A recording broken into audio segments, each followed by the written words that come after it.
talking of that, I think this is your latest, isn't it? It is, It is your latest, The Monstrous Child. It says on the front, it's a fizzing, gory read. So we know what fizzing is. Gory means full of blood, just in case you didn't know that. At times, Stop watching now. The Times says it's monstrously good, and the bookseller says it's dark and very funny.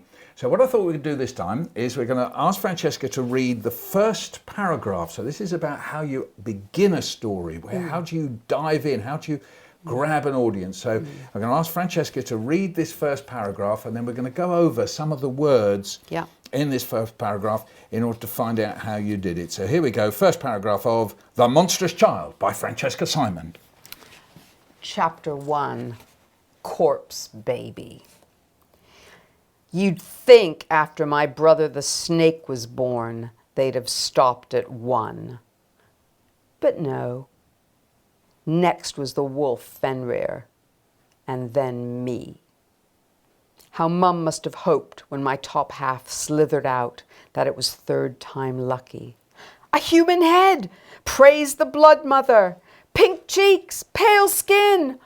No scales! 2 arms, 10 little fingers at the end of 2 dimpled hands. Oh, thank you, blood mother. Thank you, Hecla, the fierce one, earth spewer, ancestors all. Finally, finally, I am blessed. Oh, sound the horns, bang the drums. My darling, my baby, my beauty, almost there. So there is the opening of a story. So, Francesca. Yes. I'm getting here quite a lot of shock. Quite a lot of, wow, what's going on here? So first of all, we have 2 words next to each other at the opening of the book, corpse baby. Now this is quite scary because straight away this is very shocking because obviously we think of babies as new life, and then you've got this word corpse, which means dead body. So this is top shock, isn't it? Yes, I mean, we are just a tiny bit of background. This is about the Norse goddess of the dead, who is half human, half corpse. So she's human from the waist up and a corpse from the waist down. But we don't know that yet. No. I know you're telling us that. We don't. So let's stay for the moment. Sorry. No, that's fine. That's lovely that you've said that. But so just strictly from this. I've just read this and I read corpse baby and I think, there's something very odd about this. It's odd but also horrific. And then we say, you'd think after my brother the snake was born. And then immediately I'm thinking, what?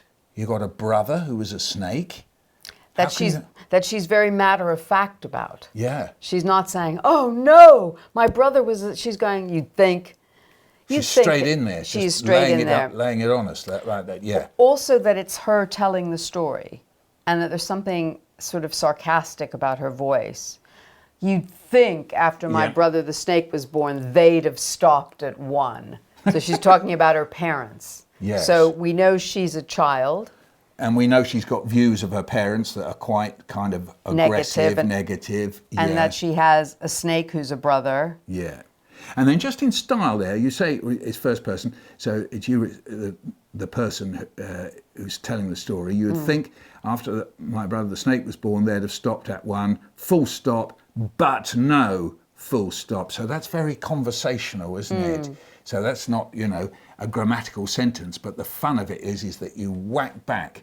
You'd have thought this, but no. So you're already setting up a bit of an argument, aren't you? You are, and that she's quite an aggressive. So in one sentence, you have a really strong, aggressive voice. Yeah.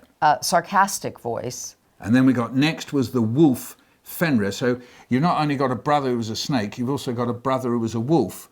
And if you know your Norse gods, you know this was the mighty Fenrir who bust open chains. He was so powerful they had to tie him up with a magical chain, but it doesn't matter. And then you put full stop, and then me full stop. So now you've built up.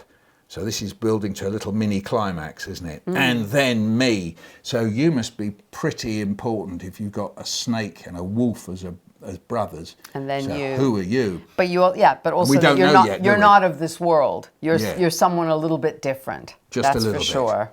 And also, this is quite spooky world. I mean, how Mum must have hoped. So of course, that's quite funny. You're in this sort of fictional mythological area, but then you call mum. You Like she's like it's an ordinary family. You haven't called her mighty woman or terror woman, you've just called her mum, which is quite funny. So a special word for that, bathos, you know, where you bring things down to real.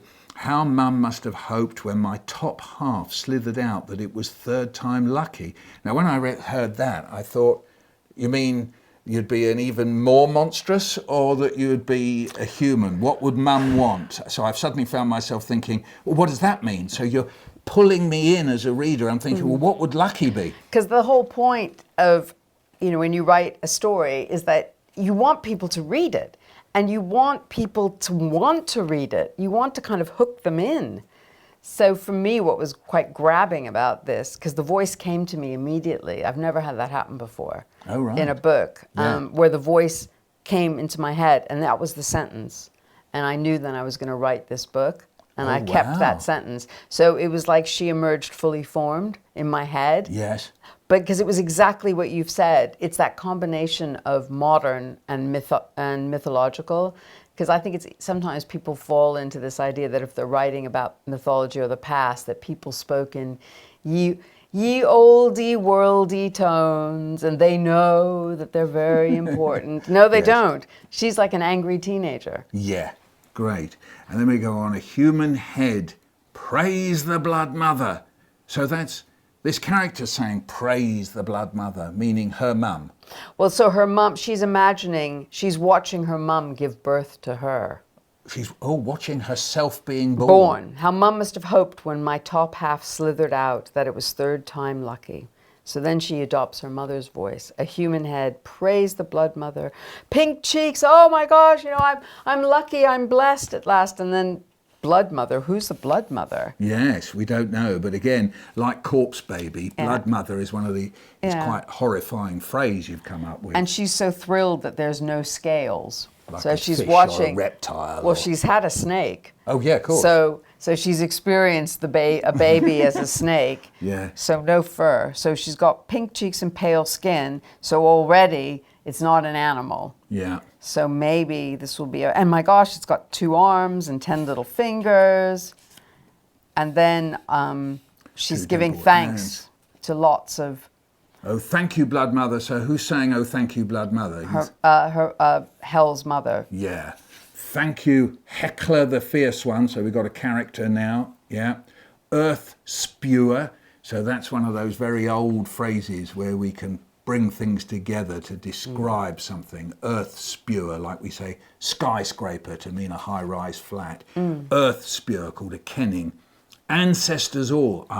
So there's a long line of you. Of these old gods, yeah. Yeah.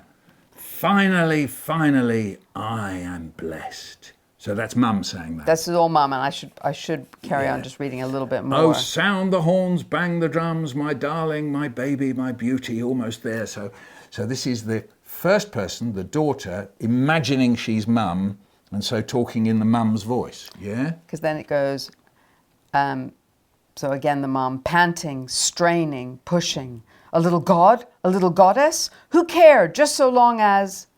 And then slither, plop. Out I come, dangling my rotting legs. Corpse baby, carrion tot, the third monster. Oh, don't go on. I won't. That's awful. Yes. I bet you're half scared yourself by it, aren't you? A little bit. You know what was very strange about this book? You're a mother. No, but what is strange about this book was that I kind of got used to it. And so I gave it to my dad to read, and he wrote back to me and he said, you know what? He said, I think this is your best book, but I have to tell you that a few putrids go a long way, because I was really getting into describing the kingdom of the dead. It just became normal for me. Yes. And you can sort of forget sometimes that what you're talking about is really horrible. Yes. Carrion. Well, you've been the way you use these little short sentences, single words, it's made it very punchy. So one way you've built up the tension, instead of having great long sentences with an on the one hand and on the other and then this and that, you've just punched it out, panting, straining, pushing. A little god. You haven't said, is it a little god? You just say, a little god. So this is just in these first 100 or so words, you've pulled us into this horrific world of birth. We've got lineage, in other words, we've got a dynasty going on, We've of where got these monsters. people are. We've got monsters and so on. This is a disgusting book, Francesca. How dare you? Wonderful. What a great, great opening. Fantastic. Thank you. I loved writing this book. Yes. It was because I felt I was kind of channeling her voice, and that's another thing about listening. If you have a character with a really strong personality, a really strong voice, actually letting them talk, Yes. listening to your characters is, I think, really important. And this character was so strong that I would just sit down and I would just hear her all the time. It Amazing. was strange. That doesn't usually happen. This was exceptional, this one. It's Well, quite a ferocious book. But it's great. funny, but ferocious. Wonderful. Francesca Simon, thanks ever so much indeed. Thank you. That's lovely that Thank you you, came Michael. and talked to us. Now, it'd be great if you subscribed. That is, you become a subscriber. Look out for the subscribe button. What happens, you see, is that I make new vids every few months, and then I post them up one a week for a while. So if you subscribe, you get to see the new ones just as they come hot off the press. Eeeew.